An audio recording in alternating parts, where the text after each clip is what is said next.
Nag-deploy ang Philippine Coast Guard ng dalawang multi-role response vessels sa pantalan ng Lucena, Quezon para magsakay ng mga pasaherong na stranded dahil sa dami ng biyaherong pauwi sa kani-kanilang probinsya ngayong Kapaskuhan.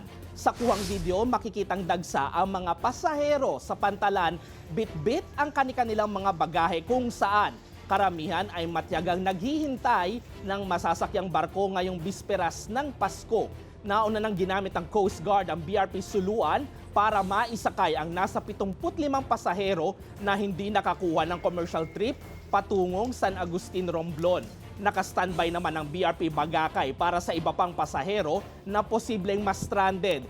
Base sa Oplan Biyaheng Ayos, Pasko 2025, iniulat ng Coast Guard na umabot na sa mahigit 630,000 ang outbound at inbound passengers na naitala sa mga pantalan sa buong bansa simula noong Martes, December 23 hanggang ngayong bisperas ng Kapaskuhan. Dahilan ito para ilagay sa heightened alert ang mga Coast Guard unit hanggang January 4, 2026 kung saan inaasahan naman ang dagsa ng mga nagsipagbakasyon pabalik na ng Metro Manila.